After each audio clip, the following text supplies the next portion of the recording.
అనుదిన వాక్య భాగానికి స్వాగతం. మరి ఈరోజు అనుదిన వాక్య భాగంగా ఆమోసు గ్రంథం నుంచి 9వ అధ్యాయం 11వ వచనం చదువుకొని ముందుకు సాగుదాం. మన మధ్యలో చంద్రకాంత్ గారు చదువుతారు. పడిపోయిన దావీదు గుడారమును ఆ దినమున నేను లేవనెత్తి దాని గోడను బాగు చేసి దాని పోయిన చోట్లను బాగు చేసి ఏదేము శేషమును నా నామము ధరించిన అన్యజనులందరినీ నా జనులు స్వతంత్రించుకున్నట్లు. దేవుని స్తోత్రం. చిన్న ప్రార్థన. పరిశుద్ధాన మా తండ్రి, మీ మహా కనికను బట్టి కృపను బట్టి ఉపవాసానికి వస్తున్నాం. మీ కృపగల దయగల హస్తం తోడుగా ఉంచండి, దృష్టిని తప్పించండి, వాటికి లేపరచండి. ఇదిగో నాయన, మరి పడిపోయిన దావీదు గుడారం అనగా దేవా, మరి నీ ఉద్దేశాలు నెరవేర్చే నాదుడు లేడు భూమి మీద. ఆనాడు దావీదు నీ హృదయానుసారంగా నీ ఉద్దేశాలన్నీ నెరవేర్చి నీ చేత మంచి నమ్మకమైన సేవకునిగా దాసునిగా ఉంచబడ్డాడు. మరి ఈ రోజుల్లో నీతి న్యాయాలను అనుసరించేవారు లేక లోకమంతా చెప్పలేనంత దుఃఖ సాగరణ మునిగిపోతుంది. ఆ పడిపోయిన దావీదు గుడారాన్ని మళ్ళా మీరు మహాకనికరం చేత కడతారని మాట ఇస్తున్నారు. మీరు మాట తప్పని దేవుడు, మీ దయాదాక్షిణ్యాల నుంచి ఆఖరి దినాలు అంత్య దినాల్లో ఉన్న మేము ఆ పడిపోయిన దావీదు గుడారం తిరిగి నిలబెట్టబడటం, భూమి మీద నీతి న్యాయాలు జరగటం మేము కళ్ళారా చూడాలి. ఈ భూమి మీద దేవుని కుమారుల యొక్క ప్రత్యక్షత కనబడాలి. ఆనాడు దావీదు కాలంలో కనబడింది, ఇప్పుడు కనబడాలి. క్రైస్తవుల మీదకి వస్తున్న యుద్ధాలన్నీ ఆనాడు దావీదు ఏ విధంగా నలుదిశల యుద్ధాలను జయించిండో ఈ రోజుల్లో కూడా నలుదిశల మా మీదకి వస్తున్న యుద్ధాలన్నీ మరి ఓడిపోవాలి. మరి ఆ రాజులు నశించిపోయినట్టు సైతాన్ని నశించిపోవాలి నలుదిశల. అందుకొరకు పడిపోయిన దావీదు గుడారాన్ని ఆ దినమని నేను లేవనెత్తి దాని గోడను బాగు చేసి దాని పోయిన చోట్లను బాగు చేసి ఏదోమి శేషము నా నామం ధరించిన అన్యజనులందరినీ నా జనులు స్వతంత్రించుకున్నట్లు పూర్వపు రీతిగా దానిని మరలా కట్టుదను, ఇలాగ జరిగించే యెహోవాకిదే అనే మాట నెరవేరినట్లు సహాయం చేయమని గొప్ప చూపించమని యేసు ప్రార్థిస్తున్నాం. ఆమేన్. చూడండి, దేవుని యొక్క వాక్యం చెప్తున్నది పడిపోయిన దావీదు గుడారము. దావీదు అంటే దావీదు కాదు, గుడారం అంటే గుడారం కాదు. దావీదు అంటే ఇక్కడ మనం అర్థం చేసుకోవాల్సిందే, దావీదు దేవుని హృదయానుసారుడుగా ఆయన ఉద్దేశాలు నెరవేర్చిన వాడుగా మనకు ఆయన జీవిత చరిత్ర కనబడుతుంది. దేవుడు పడిపోయిన దావీదు గుడారం అంటే అర్థం ఏంటి? దేవుని చిత్తాన్ని నెరవేర్చేవారు, దేవుని ఆలోచన సఫలం చేయాలని దేవుడు ఏర్పడించుకొని రక్తం ఇచ్చి కొనబడిన వారు పడిపోయిన స్థితిలో ఉన్నారు. ఆ పడిపోయిన స్థితిలో ఉన్న వారిని తిరిగి దేవుడు లేవనెత్తి ఆ కూలిపోయిన గోడలు మళ్ళా బాగు చేసి దాని పోయిన చోట్లను బాగు చేసి అంటే రెక్టిఫై చేసి ఏదేమో శేషము నా నామం ధరించిన అన్ని జనులందరినీ. భూమి మీద క్రైస్తవులు అనబడేవారు ఎవరు కూడా రెడీమేడ్గా క్రైస్తవులకు పుట్టరు. క్రైస్తవులు పుట్టరు. నీతి న్యాయములు అనుసరించిన వారే క్రైస్తవులు. నీతి న్యాయములు అనుసరించేవారు అన్యజనులు కూడా ఉన్నారు. అయితే అన్యజనులో ఉన్న నీతి న్యాయములు అనుసరించేవారు ఏదోమి శేషం అని పేరు పెట్టబడుతుంది. నా నామం ధరించిన అన్యజనులందరినీ నా జనులు స్వతంత్రించుకున్నట్లు. అంటే అన్యజనులు ఈ దొడ్డివి కానీ వేరే గొర్రెలు కూడా నాకున్నవి అనగా లోకంలో కూడా అన్యజనులు కూడా నీతి న్యాయం కొరకు పోరాడేవారు ఉన్నారు.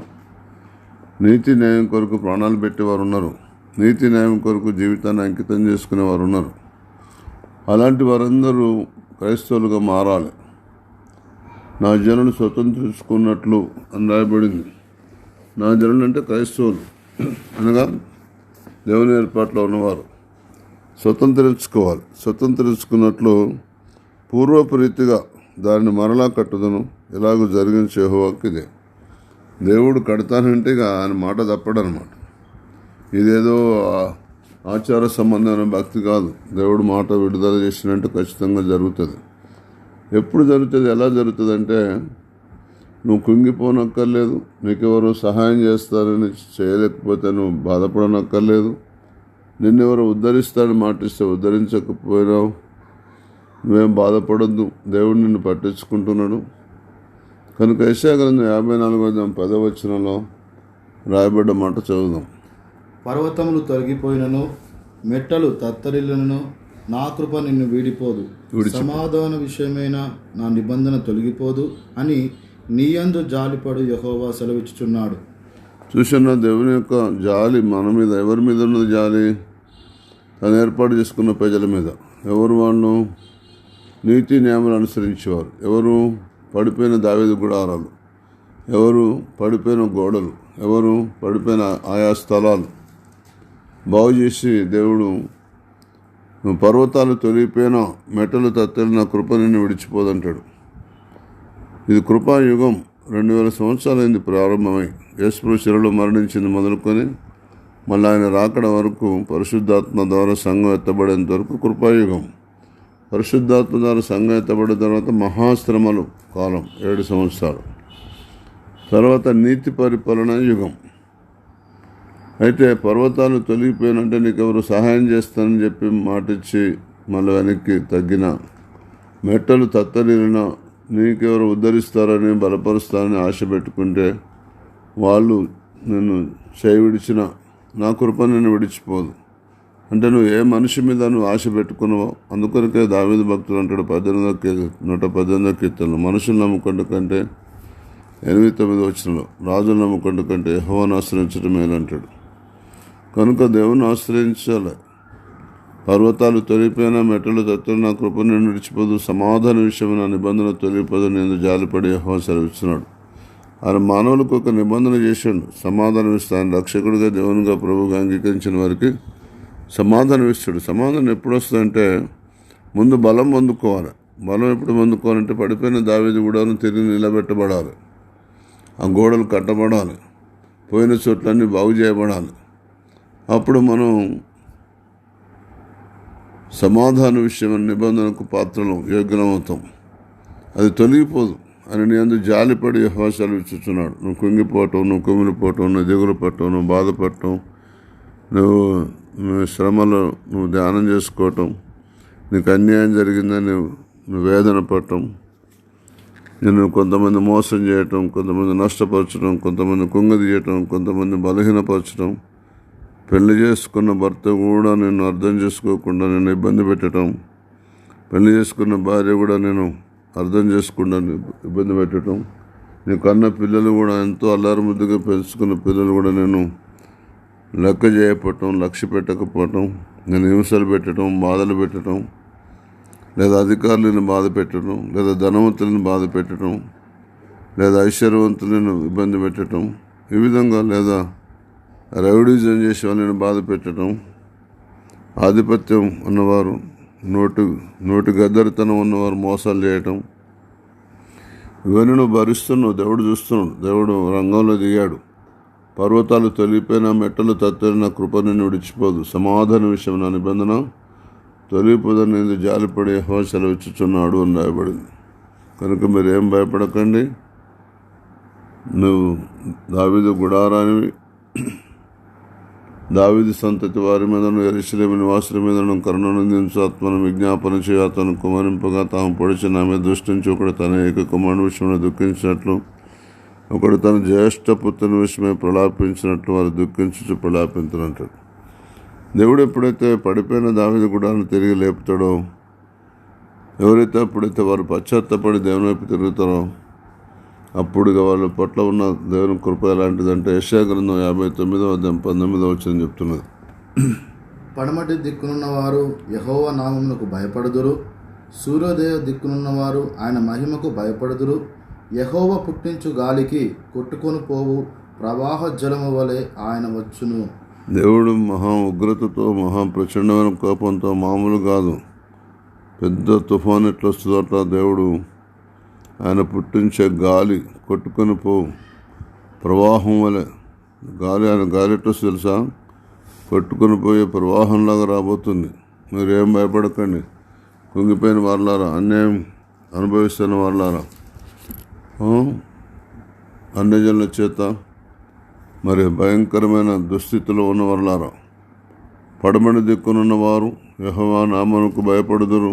దేవుడి నామం రాబోతుంది, భయపెట్టే నామం రాబోతుంది. సూర్యోదయ దిక్కునున్నవారు ఆయన మహిమకు భయపడి, ఆయన మహిమ ప్రత్యక్షం కాబోతున్నది. ఆయన మహిమ ప్రత్యక్షమైతే గడగడ వణుకుడే. అధికారులు, అధిపతులు, జనాలను, దానికి వ్యతిరేకంగా ఉన్న వారందరూ కూడా గడగడలాడబోతున్నారు, భయపడబోతున్నారు. ఉత్తుతైన భయం. వారి బాహువులన్నీ దుర్బలం కాబోతున్నాయి, వారి ఆలోచనలన్నీ తారుమారు కాబోతున్నాయి. యెహోవా పుట్టించు గాలికి కొట్టుకొని పోవు ప్రవాహం వలె ఆయన వస్తున్నాడు. ఆయన వస్తుంటే పెద్ద గాలి దుమారం వస్తే తెలుసా, ఒకసారి రైలు ఇంజన్ కూడా ముందుకు వెళ్ళలేకపోయింది, అంత బలమైన గాలి వచ్చింది. 70, 80, 90 కిలోమీటర్ల వేగంతో వచ్చింది. వేగంతో వచ్చిందంటే ట్రైన్ ఎంత నడుస్తుంది అంతే నడుస్తుంది, 70, 80, 90 నడుస్తుంది. ఇప్పుడు 100, 120 వచ్చిందేమో. అలాంటి ట్రైన్లను కూడా ఆపేంత ఎదురుగాలు రాబోతుంది. ప్రవాహంలాగా మనుషులు కొట్టుకొని పోతారు. ప్రవాహంలో ఎట్లా కొట్టుకొని పోతారో గాలిగా కొట్టుకొని పోతాడు. అంత కోపం రాబోతుంది దేవునికి. అందుకొరకే దయచేసి దేవుని సహాయం కోరుకోవాలి. క్రైస్తవులైనా అన్యజనులైనా సహాయం కోరుకోవాలి. నీకు ప్రాణానికి ఆదరణ కలగాలంటే, నీకు నెమ్మది కలగాలంటే, నీకు సమాధానం కలగాలంటే దేవుని సహాయం కోరుకోవాలి. దేవుని సహాయం కోరుకుంటే దేవుడు నిన్ను భయపెట్టేవారు ఆయన భయపెడతాడు. వాళ్ళు దక్షిణ పడమటి దిక్కువారైనా సరే, తూర్పు దిక్కువారైనా సరే, ఎవరినైనా సరే, తూర్పు దేశపు జ్ఞానంలో రాయబడింది. ఎంత జ్ఞానం ఉన్నా సరే దేవుని గాలికి కొట్టుకొని పోవాల్సిందే. ప్రవాహంలాగా మనుషులో కొట్టుకుపోయే గాలి రాబోతున్నది. ప్రవాహాలలో, జలాలలో ఎట్లా వెళ్ళిపోతారో అట్లా గాల్లో పెద్ద భయంకరమైన గాలి దుమారాలు రాబోతున్నాయి. ఇప్పుడు అది దేవుడు పుట్టించే గాలి, యెహోవా పుట్టించే గాలి. ఆయన పుట్టించే గాలి కార్లు కూడా ఎగిరిపోతాయి తెలుసా. వరదల్లో కరెంటు తీగల మీద కార్లు పోయినట్టే గాలికి కూడా కార్లు వెనక్కి పోవాల్సిందే. రైలే పోతుందంటే ఇక కారే పడింది. కొంత దయచేసి దేవుని జ్ఞానంతో నడుద్దాం. పడబడి దిక్కునున్న వారు యెహోవా నామమునకు భయపడుదురు. సూర్యోదయ దిక్కునున్న వారు మహిమకు భయపడుదురు. ఆయన మహిమకు భయపడుదురు. యెహోవా పుట్టించు గాలి కొట్టుకొని పోవు ప్రవాహం జలముల వలె ఆయన వచ్చును. దేవుడు భయంకరమైన గాలితో ప్రవాహ జలాల్లాగా రాబోతున్నాడు. ఒకసారి మాట ఇచ్చాడు, నేను జలప్రళయం ద్వారా అప్పుడు చేసినట్టు అట్లా చేయను, ఇప్పుడు గాలి రాబోతుంది, ఇప్పుడు అగ్ని రాబోతుంది అంటాడు. కనుక అశ్రద్ధ చేయకండి.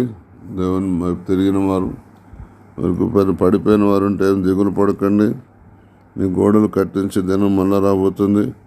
మీరు సంతోష సమాధానం అనుభవించే దినం రాబోతుంది. కీర్తన 54, కీర్తన 4 వచనం.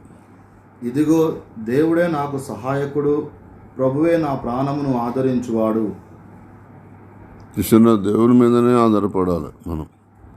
డబ్బు మీద, మనుషుల మీద, ఆస్తి మీద, సంపద మీద, ఎవరికి వారమే దేవుని మీద ఆధారపడాలి. ఇదిగో దేవుడే నాకు సహాయకుడు, ప్రభువే నా ప్రాణమును ఆదరించాడు. ప్రాణానికి ముప్పు పరిస్థితులు రాబోతున్నాయి. ఆదరించే దిక్కు లేదు. తల్లికి బిడ్డ జాడ తెలియదు, బిడ్డకు తల్లి జాడ లేదు. చూడండి, మొన్న యుక్రెయిన్లో యుద్ధం వచ్చింది, తల్లికి బిడ్డకు జాడ దొరికింది ఏమన్నా? చూడండి, మొన్న ఒక ఉపద్రవం వచ్చింది ఎక్కడ, ఆఫ్ఘనిస్తాన్లో. చూడండి, ఒక చోట భయంకరమైన ఉగ్రత వచ్చింది ఎక్కడ, ఇస్రాయల్ దేశంలో. చూడండి, దేవుని మన ఒక ఉగ్రత వచ్చింది ఎక్కడ, మణిపూర్లో. ఎంత భయంకరమైన దుస్థితులు. తల్లికి బిడ్డకి ఎక్కడైనా జాడున్నదా? ఇండ్లున్నాయా? వాళ్ళ సదుపాయాలు ఉన్నాయా? వాళ్ళ పశువులు ఉన్నాయా? వాళ్ళ గొర్రెలు ఉన్నాయా? వాళ్ళ మేకలు ఉన్నాయా? వాళ్ళ సిలిండర్లు ఉన్నాయా? గ్యాస్ స్టవ్లు ఉన్నాయా? వాళ్ళ కూలర్లు ఉన్నాయా? వాళ్ళ ఏసీలు ఉన్నాయా? వాళ్ళ ఫ్రిడ్జ్లు ఉన్నాయా? భయంకరం. పెద్ద పెద్ద కలెక్టర్ లాంటి, ఎస్పీ లాంటి ఉద్యోగస్తులు కూడా అసలు పొట్టకూటికి వరకు ఇళ్ళలో పనిచేసే పని కూడా దొరకాలి పక్క రాష్ట్రాలకు పోతే. ఇట్లా మారిపోతే తెలియదు, ఒక్క రోజునే తారుమారు అయిపోతుంది. మనం ఇప్పుడు అంత భయంకర దుర్దినాల్లో ఉన్నాం మనం. కనుక దయచేసి దేవుని సహాయం కోరుకోండి ప్రతి దాంట్లో. దేవునికి కోపం వచ్చేటట్టు చేయకండి, దేవునికి దుఃఖం కలిగేటట్టు చేయకండి. సామెతలు 10:26 చెప్తుంది. సోమరి తనను పని పెట్టువారికి పండ్లకు పులుసు వంటివాడు, కండ్లకు పొగ వంటివాడు. సోమరితనం ఎంత దరిద్రం అంటే సోమరి చింపిరి గుడ్డలు ధరించిన అని రాసింది. సోమరి ఆశపడిన కానీ మన ప్రాణానికి ఏమి దొరకదన్నది.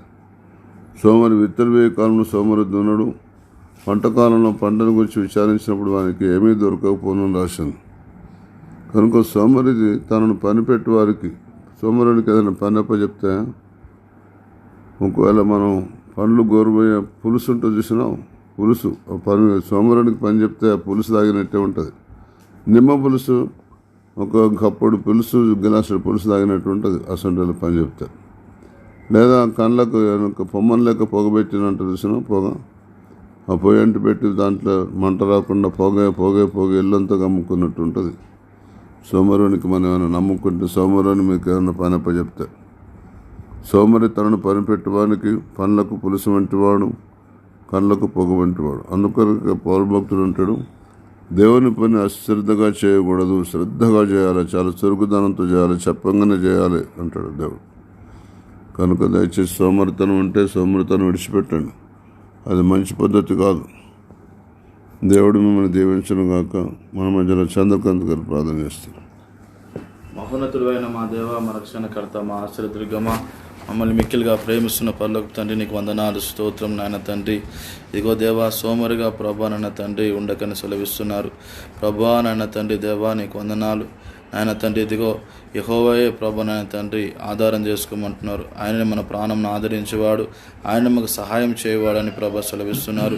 నాయన తండ్రి, ఇక నీ మీదనే ఆధారపడాలంటున్నారు ప్రభా. ఇగో పర్వతం తొలగిన, మెట్టలు తత్తరిల్లిన ప్రభా, నా కృప నేను వీడిపోదు, నా నిబంధన తొలగదంటున్నారు ప్రభా. నాయన తండ్రి దేవా నీకు వందనాలు. ప్రతి విషయంలో నీ మీద ఆధారపడి అయా నాయన తండ్రి దేవా ఉండుమని ప్రభా నాయన తండ్రి వాక్యం ద్వారా మాట్లాడుతున్నారు ప్రభా నాయన తండ్రి. ఇదిగో పడమటి దిక్కున్నవారు ప్రభా, ఇగో సూర్యోదయమున దిక్కున్నవారు ప్రభా నాయన తండ్రి, ఆయన మహిమకు ఇగో నీకు నామానికి భయపడదురు అంటున్నారు ప్రభా. ఇదిగో నువ్వు గాలి వలె ప్రభా నాయన తండ్రి, జలముల వలె ప్రభా, ఇదిగో నువ్వు వస్తానంటున్నారు ప్రభా నాయన తండ్రి దేవా నీకు వందనాలు. అయా నువ్వు మహా గొప్ప నాయన తండ్రి దేవుడో ప్రభా నాయన తండ్రి. అయా నీకు వందనాలు ప్రభా నాయన తండ్రి. నీకు నీ కృపకు నాయన తండ్రి అయా నాయన తండ్రి మేము ప్రభా నీ అందు భయభక్తులు కలిగి నేను ప్రతి విషయంలో ప్రభా నాయన తండ్రి అయా లోకం వైపు నాయన తండ్రి చూడకుండా ప్రభా నీ మీద ఆధారపడే కృప మా అందరికీ దయచేయండి. అయా ఏదేమును శేషమును ప్రభా అయా నాయన తండ్రి అన్ని జనులను ప్రభా నాయన తండ్రి అయా నీ కొందనాలు స్తోత్రం. జనుల స్వతంత్రించుకుంటారు అంటున్నారు ప్రభా, నీ కొందనాలు స్తోత్రాలు ప్రభా. ఆ విధంగా స్వతంత్రించుకునే కృప దయచేయండి, సహాయం చేయండి అయా నాయన తండ్రి దేవా.